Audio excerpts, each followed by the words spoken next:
அனைத்து நண்பர்களுக்கும் வணக்கம். நம்ம இந்த வீடியோல 2024 ரிலீஸ் ஆன இம்பாசிபிள் என்கிற ஒரு அருமையான ரிவெஞ்ச் பேஸ்டு கொரியன் டிராமா தான் பார்க்க போறோம். இந்த கதை ரெண்டு நண்பர்களை பத்தின கதை. ரெண்டு உயிர் நண்பர்கள் எதிரியா மாறின கதை. அவங்கள பத்தி தெரிஞ்சுக்கிறதுக்கு முன்னாடி ஒரு குடும்பத்தை பத்தி தெரிஞ்சுக்குவோம். காங்வா ஃபேமிலி சவுத் கொரியால இருக்க மிகப்பெரிய பணக்கார குடும்பம். இவர் தான் அந்த நிறுவனத்தை உருவாக்கினவர். இவர் நம்ம சேர்மன் சொல்வோம்.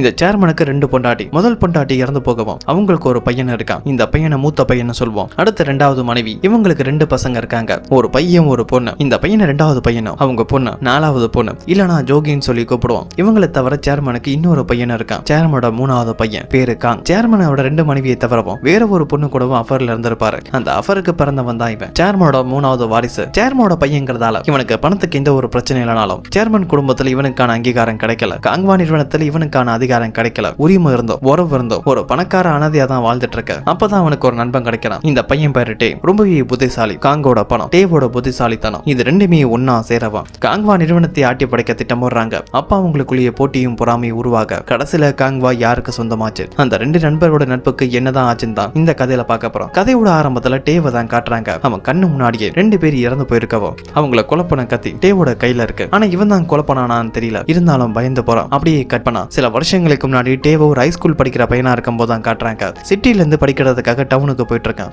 அந்த டவுனுக்கு பக்கத்துல இருக்க ஒரு வில்லேஜ்ல வீடு தேடிட்டு இருக்க. அந்த வில்லேஜோட மேல ஒரு வீடை காட்டி உங்ககிட்ட இருக்க பணத்துக்கு இதை விடவும் கம்மியான அமௌண்ட்ல வீடு கிடைக்காதுன்னு சொல்லுவான். அவனும் அவர் காட்டின வீடே போதுன்னு சொல்றான். அப்பதான் அந்த மேயரும் பார்க்க சிட்டில இருந்து வந்த பையன் மாதிரி இருக்க, டவுன்ல தான் படிக்க போறான். அப்ப எதுக்காக இந்த கிராமத்துல வீடு தேடுறேன்னு கேட்கவும் அதுக்கு டேவோ இது அம்மாவோட கிராமம், அதனாலதான் இங்க நான் வீடு தேடுறதா சொல்லவும் அதுக்கு மேயர் நான் இங்க பல வருஷமா இருக்கேன், இந்த கிராமத்துல இருக்க எல்லாருமே எனக்கு தெரியும், உன்னோட அம்மா இந்த கிராமம் தான் நான் சொன்னேன், அவங்க பேர் என்னன்னு கேட்கவும் டே அவங்க பேரை சொல்ல தயங்குறான். அதான் அந்த மேயர் புரிஞ்சுக்க சரி விடுப்பா, உனக்கு வீடு பிடிச்சிருந்தா ரெண்டல் அக்ரிமெண்ட் போட்டுக்கலாம், கையெழுத்து போட என் கூட வரியான்னு சொல்லி கூட்டிட்டு போகவும் அவங்க போற வழியில அவங்களை கிராஸ் பண்ண மாதிரியே ஒரு கார் வருது. அந்த காரை பார்த்துட்டு மேயர் டேய் தம்பி இந்த கார்ல போறானே இவன் தான் காங்வாவோட மூணாவது இளவரசன், சேர்மனோட வப்பாட்டிக்கு பிறந்தவன். இவன் டவுன்ல இருந்து காரணம் இல்லாம இந்த கிராமத்துக்கு வரமாட்டான். அப்படியே வந்தாலும் சேர்மன் குடும்பத்தில் யார் இவன் அவர் ஆளா கூட மதிக்க மாட்டாங்கன்னு சொல்லிட்டு இருக்கவன். அப்பதான் மேயர் அவசரப்பட்டு ஒளிட்டமேனு டேய் தம்பி நான் என்ன சொன்னாலும் அது அடியோட மறந்துடு, அவன் படிக்கிற ஸ்கூல்ல தான் நீயும் படிக்க போற, அவன்கிட்ட எந்த ஒரு வம்பும் வச்சுக்காத, அது உனக்கு நல்லது இல்லைன்னு சொல்லவும் இப்ப கட் பண்ணா சேர்மனோட வில்லேஜ் பங்களாவை தான் காட்டுறாங்க. பெரிய பார்ட்டி நடந்துட்டு இருக்க. அவனோட மத்த பசங்க எல்லாருமே பார்ட்டியில இருக்கும் போது காங் மட்டும் அதுல கலந்துக்காம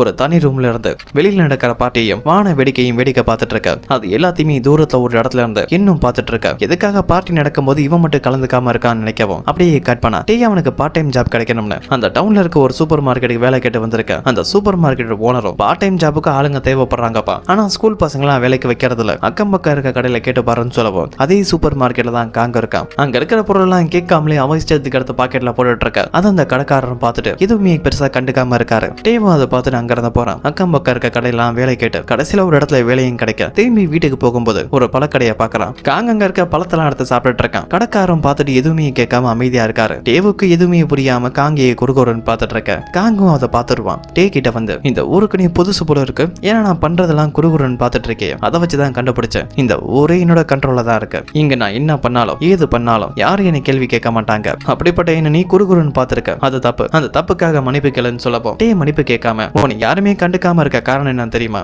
ஏன்னா நீ செய்யறதெல்லாம் சின்ன சின்ன விஷயமா இருக்கு, அதனால யாருமே உன்னை பெருசா எடுத்துக்க மாட்டாங்க, அவங்க கண்ணில் நீ பட்டும் காணாதவன் நடந்துக்கிறாங்க, நீ வேணும்னா எல்லாரோட கவனமும் ஓ மேல இருக்க மாதிரி எதுவும் பெரிய விஷயமா பண்ணு, அப்ப என்னதான் நடக்குதுன்னு பாப்போம்னு சொல்லிட்டு அங்க இருந்து போகவும் தான் மன்னிப்பு கேட்க சொல்லியும் ஒருத்தன் மன்னிப்பு கேட்காம இப்படி அட்வைஸ் பண்ணிட்டு போறானு காங்குக்கு டே மேல ஒரு கடுப்பு. கட் பண்ணா அதுக்கு அடுத்த நாள் ஸ்கூல்ல காங் படிக்கிற அதே கிளாஸுக்கு டேவும் வரான். டீச்சர் தேவை பத்தி சொல்றாரு. இந்த டே தான்ப்பா நம்ம ஸ்கூலுக்கு வந்த புது ஸ்டூடெண்ட், ரொம்பவே புத்திசாலி திறமசாலி, கொரியால நடக்கிற ஒரு முக்கியமான எக்ஸாம் இருக்கு, அதுல சுலபமா யாராலையும் பாஸ் ஆக முடியாது, அப்படிப்பட்ட எக்ஸாம்ல கொரியா லெவல்ல முதலிடத்துக்கு வந்த பையன் தான் இந்த டேன்னு சொல்லவும் அதை கேட்டு மத்த பசங்க ஆச்சரியப்படுறாங்க. ஸ்கூல் லஞ்ச் டைம் வருது. காங்குக்கு ஏற்கனவே டே மேல ஒரு கடுப்பு இருக்கவும் அதை காட்ட ஆரம்பிக்கிறான். டே கிட்ட வம்பு பண்றான். டேவும் அவனால முடிஞ்ச வரைக்கும் பொறுமையா இருக்க. ஒரு கட்டத்துல அவனாலையும் கோவத்தை கண்ட்ரோல் பண்ண முடியல. ரெண்டு பேருமே ஒருத்தருக்கு ஒருத்தர் சண்டை போட அப்ப டீச்சர் அங்க வராரு. ரெண்டு பேரோட சண்டையை நிறுத்தி ரெண்டு பேருமே அப்பாலஜி லெட்டர் எழுதுங்கன்னு சொல்லிட்டு ஒரு ரூம்ல உட்கார வச்சிருக்கவும் அப்பாவும் ரெண்டு பேரும் லெட்டர் எழுதாம இருக்காங்க. காங்கோ இந்த பிரச்சனைலாம் காரணமே நீ தான்டா, நீ மட்டும் அன்னைக்கு என்ற மன்னிப்பு கேட்டிருந்தா இந்த பிரச்சனையும் வந்திருக்காதுன்னு சொல்லவும் அப்பதான் காங்கோட ஃப்ரெண்ட் அங்க வரான். காங் நீ லெட்டர் எழுத வேண்டியதுல டீச்சர் உன்னை போக சொன்னதா சொல்லவும் காங்கோ இதான் என் பவர்னு காட்டுற மாதிரி அங்க இருந்து போகவும் வெளியில வந்ததுக்கு அப்புறம் தான் அவன் ஃப்ரெண்ட் டே காங் டீச்சர் ஒண்ணு மட்டும் இல்ல அந்த டேவையும் போக தான் சொன்னாரு, நான் தான் உன்னை அடிச்சதுக்காக பழி வாங்கணும்னு வேணும்னே அங்க உட்கார வச்சதா சொல்லவும் காங் இதை ஒரு அவமானமா ஃபீல் பண்றான். டீச்சர் இங்க ரெண்டு பேரையும் தான் போக சொல்லியிருக்காரு, ஆனா நான் தான் முட்டாள்தனமா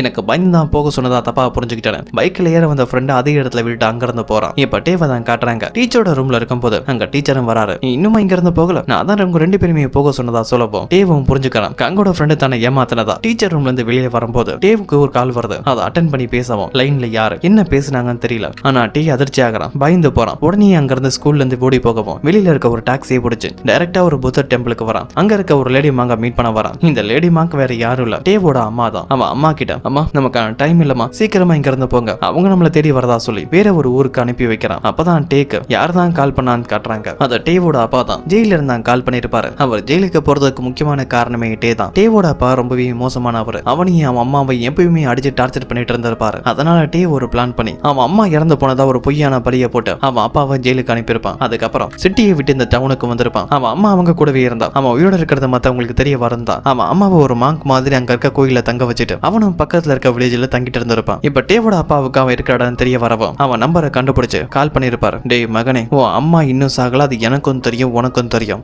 இப்ப என்னோட ஆளுங்களை உன் அம்மாவை தேடிதான் அனுப்பியிருக்கேன். ஒரு தடவை உன் அம்மா என் கையில கிடைச்சா மட்டும் போதும், சீக்கிரமாவே நான் வெளியில வந்துருவேன். நான் வெளியில வந்த உடனே உன்னதான் முதல்ல பார்க்க வர வேண்டாம் என் மகனேன்னு சொல்லவும் அதுக்கப்புறம் தான் டே அவன் அம்மா இனிமேல் டவுன்ல இருக்க கூடாதுன்னு அங்க இருந்து அவங்கள வேற ஒரு இடத்துக்கு அனுப்புறான். அவங்க போனதுக்கு அப்புறம் தான் அவன் அப்பாவோட ஆளுங்களை கிராமத்துக்கு அவங்கள தேடி வராங்க. ஆனா அவங்க அம்மா கிடைக்கல. அதே நேரத்துல அந்த ஆளுங்க தண்ணியும் தேடி வரலாம். என்ன நடந்தாலும் நம்ம அதுக்காக தயாரா இருக்கிறோம்னு சண்டை போட கத்துக்க நினைக்கிறேன். அதுக்காக எம்எம்ங்கிற ஒரு ஃபைட்டர் கிளப்புக்கு வெளியில தான் இருக்கவும் அங்க காங்கும் வரான். ஏன்னா இவன் இந்த கிளப்ல ஒரு மெம்பரா இருக்க. இங்க என்ன பண்ற, என்ன அடிக்க சண்டை கத்துக்க வந்தியான்னு கேட்கவும் டேவும் இங்க சண்டை போட கத்துக்கிறது மூலமா நம்மால யாரையும் கொலை பண்ண முடியுமான்னு கேட்க, தற்காப்பு காலங்கிறது ஒருத்தங்களை கொல்றதுக்காக இல்ல, நம்மளை காப்பாத்திக்கிறதுக்காக. வேணும்னா நீ கூட சண்டை போட, என்ன ஒரே ஒரு அடி மட்டும் அடிச்சிட்டு நான் உனக்கு சண்டை போட கத்து தரதா சொல்லவும் ரெண்டு பேருமே ரிங்குக்குள்ள போய் சண்டை போட ஆரம்பிக்கிறாங்க. காங் தான் நல்லா ஃபைட் பண்றான். அப்ப டேக்கு காங்கோட உருவம் அவன் அப்பா மாதிரி தெரியவும் உடனே வேகமாவும் மூர்க்கத்தனமாவும் சண்டை போட ஆரம்பிக்கிறான். அதை காங்கால தடுக்க முடியல. விட்ரா விட்ரான்னு கத்த எப்படியோ டேவும் நிதானத்துக்கு வரான். காங்கும் அட பாவி, நீ என்ன கொலை பண்ண தான் பிளான் பண்றியான்னு கேட்கவும் இந்த தருணம் இந்த மோதல் தான் அவங்களுக்குள்ள ஒரு நட்பை உருவாக்க காங்க அங்க இருந்து டே அவனோட வீட்டுக்கு வந்து டிராப் பண்றான். இனிமேல் நம்ம ஃப்ரெண்ட்ஸா இருப்போமான்னு கேட்க வர. ஆனா டே அதுக்கு முன்னாடியே உன் கூட எனக்கு ஃப்ரெண்டா இருக்க விருப்பம் இல்லைன்னு சொல்லிட்டு அங்க இருந்து போகவும் அதுக்கு காங்கோ நானும் உன் கூட ஃப்ரெண்டா இருக்க வேண்டிய தேவையிடா, ஆனா நான் வாங்கி தந்தனே பர்கர், அதுக்கான பணத்தை மட்டும் கொடுத்துருன்னு சொல்லிட்டு அங்க இருந்து போகவும் அதுக்கு அடுத்த நாள் ஸ்கூல்ல காங் கிட்ட அவன் ஃப்ரெண்டு, டே காங்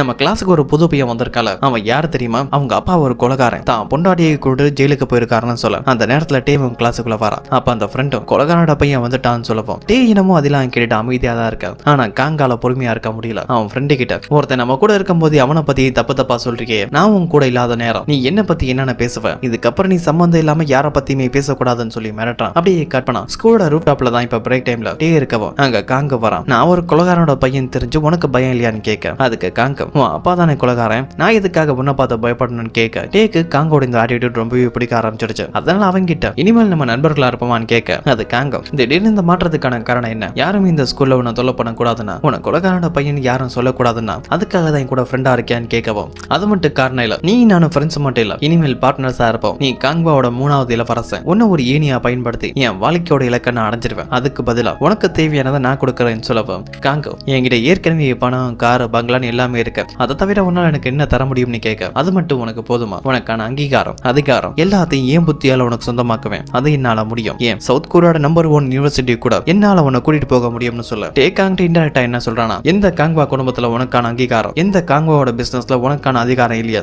அதை நான் உனக்கு சொந்தமாக்குவேன்னு சொல்ல காங்க இதெல்லாம் புரிஞ்சுக்க அந்த இடத்துல அவங்க நட்பும் பலமாக ஆரம்பிக்குது. அதே இடத்துல தான் காங்வாக்கு எதிரான இவங்க போராட்டமும் ஆரம்பமாக ஆரம்பிக்குது. அப்படியே கட் பண்ணா 2013 ஹைஸ்கூல் முடிஞ்சு டேவும் காங்கும் காலேஜ்ல ஜாயின் பண்றாங்க. டேக்கு உதவி பண்ண காங்க இருந்தாலும் டே அந்த உதவியை ஏத்துக்க தயாரா இல்ல. அதனால காலேஜ் முடிஞ்சதுக்கு அப்புறம் ஒரு சென்டருக்கு வர அங்க ஹைஸ்கூல் ஸ்டூடெண்ட்டுக்கு டியூஷன் எடுக்கிறான். அதுக்கப்புறம் நைட் எல்லாம் பார்ட் டைம் ஜாப் பார்த்துட்டு அதுக்கு அடுத்த நாள் காலையில தான் அவனோட வீட்டுக்கு வர. அவன் இருக்கிற எதிரி வீட்டுல தான் ஒரு பொண்ணு இருப்பான். இந்த பொண்ணோட பேரு நாகி. அந்த பொண்ணுக்கு டே மேல ஒரு கண்ணு, டேக்கு அந்த பொண்ணு மேல ஒரு கண்ணு. ஆனாலும் ரெண்டு பேருமே ஒருத்தருக்கு ஒருத்தர் பேசிக்க மாட்டாங்க. ஒரே ஒரு பார்வையை மட்டும் பார்த்துட்டு ஆளாளுக்கு அங்க வேலையை பார்க்க போகவும் இன்னைக்கு டேவோட பிறந்த நாள். அதுக்காக காங் டேவோட வீட்டுல ஒரு பார்ட்டி ரெடி பண்ணிருப்பான். கூடவே ஒரு வீட்டோட அட்ரஸ் அனுப்பி இது என் அப்பாவோட வீடு தான்டா, அங்கேயும் தங்கச்சிக்கு மேக்ஸ் டியூஷன் எடுக்க ஒரு ஆள் தேவைப்படுது, அங்க வேலை பார்க்குற 3ங்கிற ஆளு மூலமா நான் ஒன்னதான் ரெக்கமெண்ட் பண்ணிருக்கேன், நீ அங்க போய் என் தங்கச்சிக்கு டியூஷன் எடு, அது மூலமா உனக்கு கொஞ்சம் பணம் கிடைக்கும், இதுதான் என்னோட பிறந்த நாள் பரிசுன்னு சொல்லவும் இப்ப டே காலேஜுக்கு வர அவன் ப்ரொஃபசர் அவனை மீட் பண்ண வர சொல்லியிருப்பாரு. டே அவர் வந்து மீட் பண்ணி எதுக்காக என்ன வர சொன்னீங்கன்னு கேட்கவும் அதுக்கு அந்த ப்ரொஃபசர் ஒரு டாக்குமெண்ட்டை காட்ட அது டேவோட காலேஜ் ப்ராஜெக்ட் தான், அதான் அவன் தனியா ரெடி பண்ணிருக்க மாட்டான். காங் உதவியோட காங்வா பார்த்தன சில டீடைல்ஸ் தான் வச்சு காங்வாவோட கம்பெனி எப்படிலாம் முன்னேறலாம்னு சொல்லி ஒரு ப்ராஜெக்ட் ரெடி பண்ணிருப்பான். இப்ப ப்ரொஃபசரும்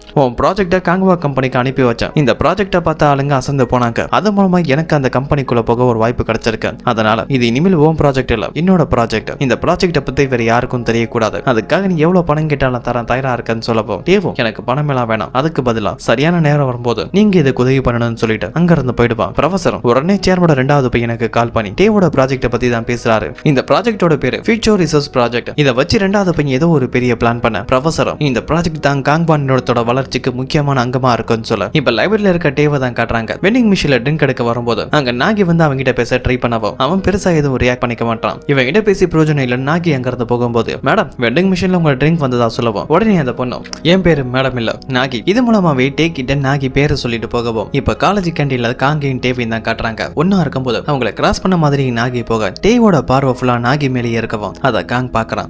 டேய் நண்பா, டேய் நீ ஒரு பொண்ணை வச்சக்கு நடக்காம பாக்குறத இப்பதான் முதல் முறையா பாக்குறேன். அந்த பொண்ணை உனக்கு பிடிச்சிருக்கான்னு கேட்கவும் டே இல்லன்னு சொல்றான். டேய் நண்பா, என்கிட்ட உண்மையை சொல்லு, ஏன்னா அந்த பொண்ணு எனக்கு ரொம்ப பிடிச்சிருக்கு. அந்த பொண்ணை உனக்கு பிடிக்கலனா நான் ட்ரை பண்ணட்டுமான்னு கேட்க டே அதை சீரியஸா எடுத்துக்காம ஏதோ பண்ணுன்னு சொல்லவும் காலேஜ் முடிஞ்சதுக்கு அப்புறம் டே டைரக்டா சேர்மோட வீட்டுக்கு தான் வரான். அவர் பொண்ணுக்கு டியூஷன் எடுக்கிறதுக்காக அங்க வர வெல்கம் பண்றதுக்காக மிஸ்டர் மூணுங்கிற ஒரு ஆள் தான் வந்திருக்கவும் அப்ப சேர்மோட பொண்ணு ஜோகியும் வர என் டீச்சரை நானே வெல்கம் பண்றதா சொல்லி ஸ்டடி ரூமுக்கு கூட்டிட்டு போகவும் டே என்னமோ வந்த வேலையை தான் பார்த்துட்டு இருக்கான். ஆனா இந்த ஜோகிக்கு சம்பந்தமே இல்லாம பேசிட்டு இருக்கவும் உடனே டேவும் நான் உங்ககிட்ட ஒரு விஷயம் சொல்லட்டுமா, நீ என்ன பண்ணாலும் சரி என்ன பேசினாலும் சரி நான் என் வேலையை மட்டும் தான் பார்ப்பேன், ஏன்னா நான் ரொம்பவே பொறுமசாலின்னு சொல்லிட்டு டியூஷன் எடுத்து முடிச்சுட்டு மிஸ்டர் மூணு அந்த நபரை தான் பார்க்க போக அவரும் டியூஷன் எடுத்ததுக்காக பணம் கொடுத்து ஒரு டாக்குமெண்ட்டை காத்தி கையெழுத்து போட சொல்ல அந்த டாக்குமெண்ட்ல என்னதான் இருக்குன்னு தெரியல. ஆனா டே அதுல கையில போட்டு பணத்தை வாங்கிட்டு வரவும் வீட்டுக்கு வெளியில அவனுக்காக தான் காங் காத்துட்டு இருக்கவும் அங்க இருந்த டேவை காங் அவனோட வீட்டுக்கு கூட்டிட்டு போறவும் என் அப்பாவோட வீட்டுக்கு போனியே அங்க யார் யாரெல்லாம் பார்த்தேன்னு கேட்க உன் தங்கச்சி அங்க வேலை பாக்குற மூணுங்க 2 பேரை மட்டும் தான் பார்த்ததா சொல்லப்போ காங்க என் தங்கச்சி எப்படி இருக்கா, அவளை பார்த்து ரொம்ப நாள் ஆச்சு. ஜோகி என் கூட பிறந்த தங்கச்சி இல்லாம இருக்கலாம், ஆனா அந்த குடும்பத்துல என்ன ஒரு ஆளாவும் தான் சொந்த அண்ணன மாதிரி பாசம் வச்சிருக்க ஒரே ஆளாவதான்னு சொல்லவும் அதை பத்தி பேசிட்டு இருக்கும்போதே காங் நாகியை பத்தி பேச ஆரம்பிக்கிறான். எனக்கு அந்த ராகியை ரொம்பவே பிடிச்சிருக்கு, அவ இருக்கிற இடத்த பத்தியோ பாக்குற வேலையை பத்தி உனக்கு எதுவும் தெரியுமான்னு கேட்க டேக்கு அது பிடிக்கல. எந்த ஒரு பதிலும் சொல்லாம அங்க இருந்து போகவும் இதோட இந்த வீடியோ கம்ப்ளீட் ஆகுது. இதுக்கப்புறம் என்ன நடக்குதுன்னு அடுத்த வர வீடியோல பார்ப்போம்.